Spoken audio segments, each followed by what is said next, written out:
Hello class.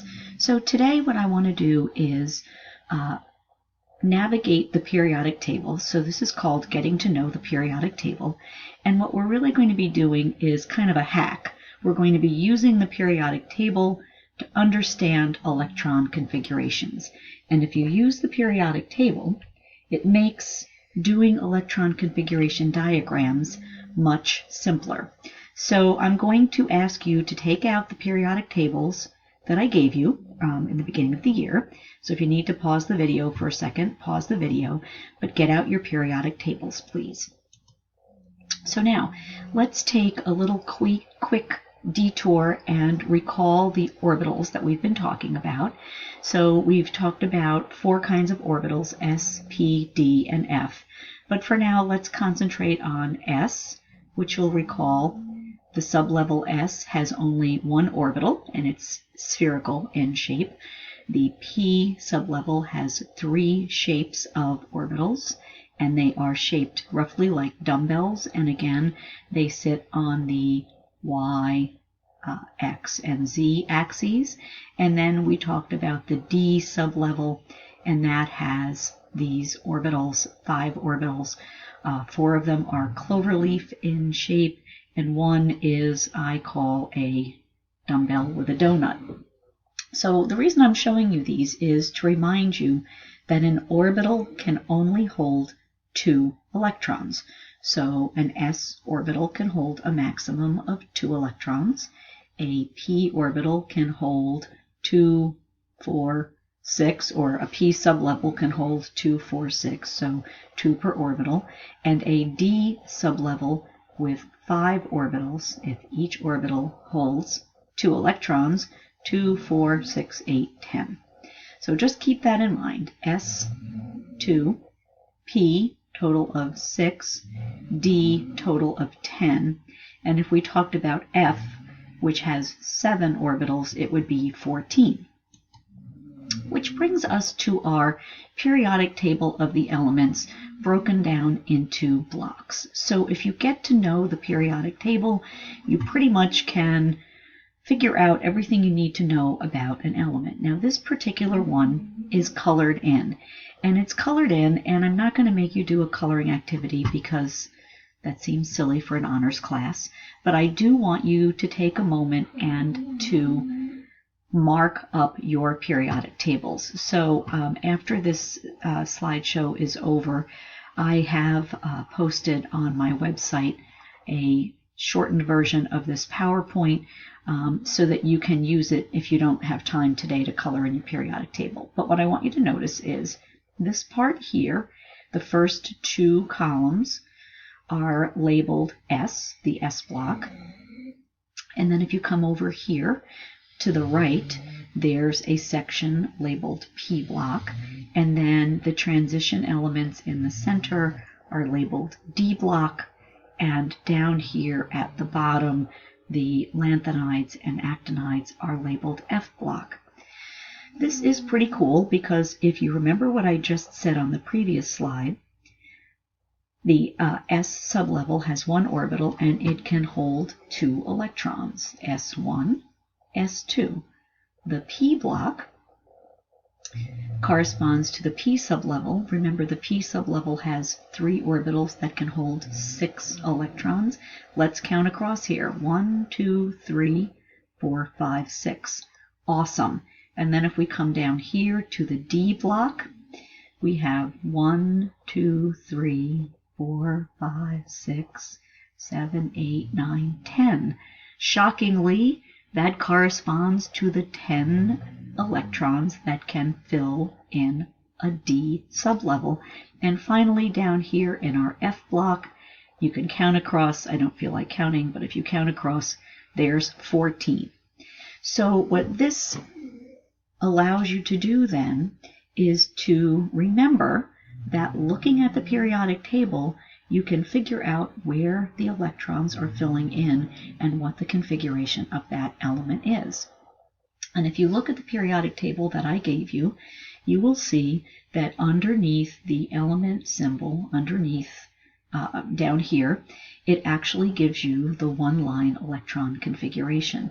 So if you look, for instance, you'll see that, where's my pointer? You'll see that for hydrogen it should say 1s1, and for helium it should say 1s2.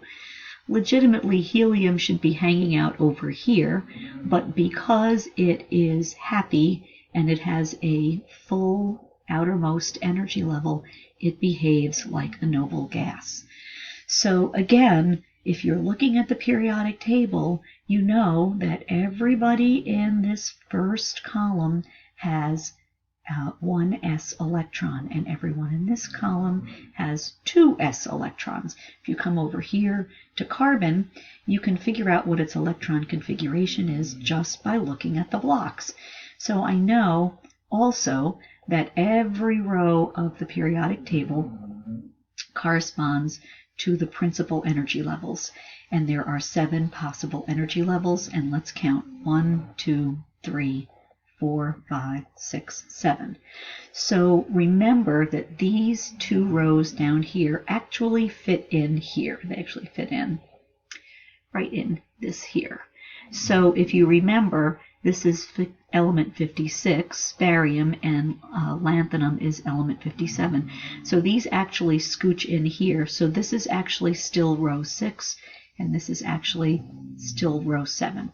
So let's come up here for a minute and look at carbon. So carbon is in the second row of the periodic table, and if we look where it's located, it's past the first row, so that means it has 1s2, and then we come down here, and here is 2s1, 2s2, and now we come over here and the p's fill in. So this is p1, p2. So the electron configuration for carbon is going to be 1s2, 2s2, 2p2. So you can actually figure out what's going on with the electron configuration by reading the periodic table. Now notice here, the D block doesn't actually start happening until 1, 2, 3, the 4th row. So if you're filling in an electron configuration, it goes 1s, and then 2s, 2p, 3s, 3p, 4s, 3d. So if we click to the next slide, remember here I told you that this Aufbau diagram tells you the order in which things fill in, and that's how the periodic table is set up. 1s, 2s, 2p, 3s, 3p, and then 4s. So going back, 3p, then 4s, then the 3ds fill in, and then the 4p's. So again, the way this is set up, it actually is telling you how to fill in your diagram.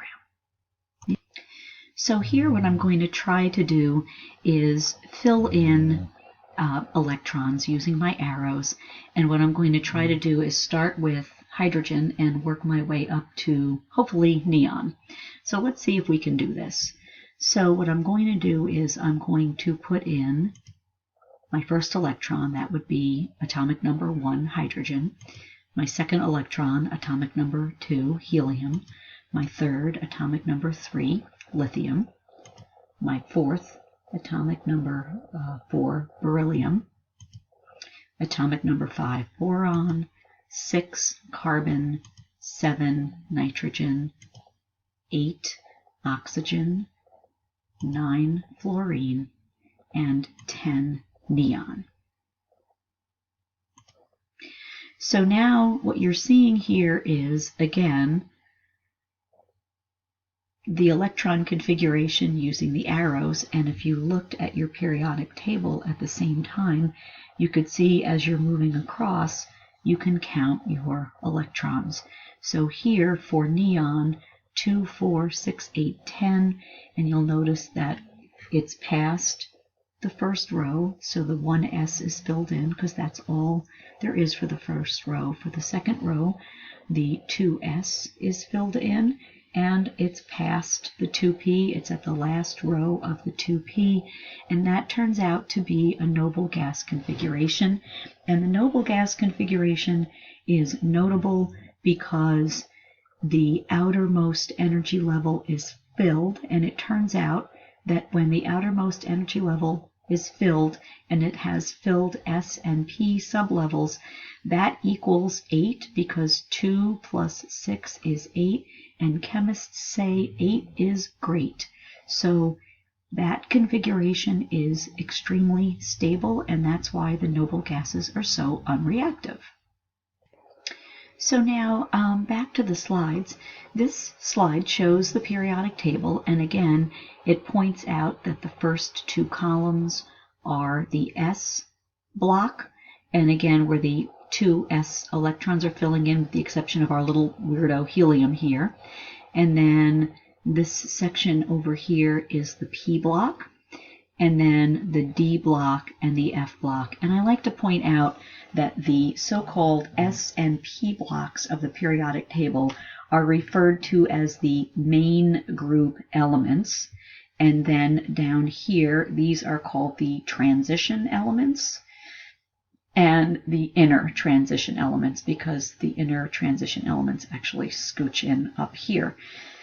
And I also like to point out that another way of referring to the S and P block are the representative elements. So they're either referred to as representative or main group elements.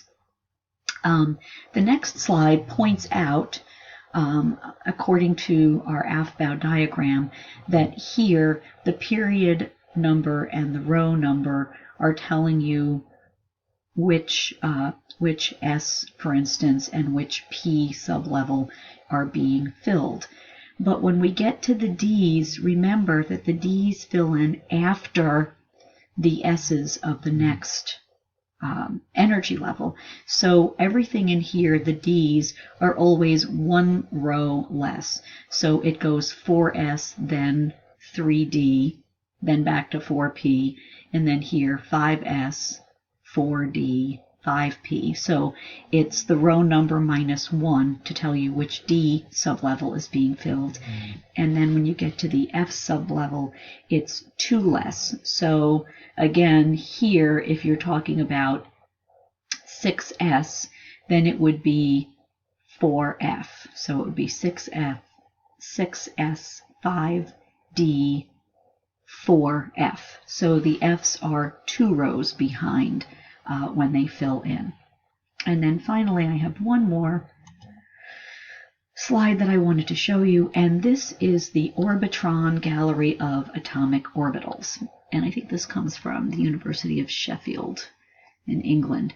But anyway, what you're seeing here are your layers of S sublevels, and then over here are your P sublevels, so your 3 P orbitals, and then in here your D's, and then down here your crazy F's filling in. So I will do another slide to lead you through, another slideshow to lead you through filling in more electron configurations using our orbital draw, and then our one-line electron configuration, and then finally our noble gas configuration that I will get to explaining shortly. Hope this helped. This is Ms. Augustine signing off.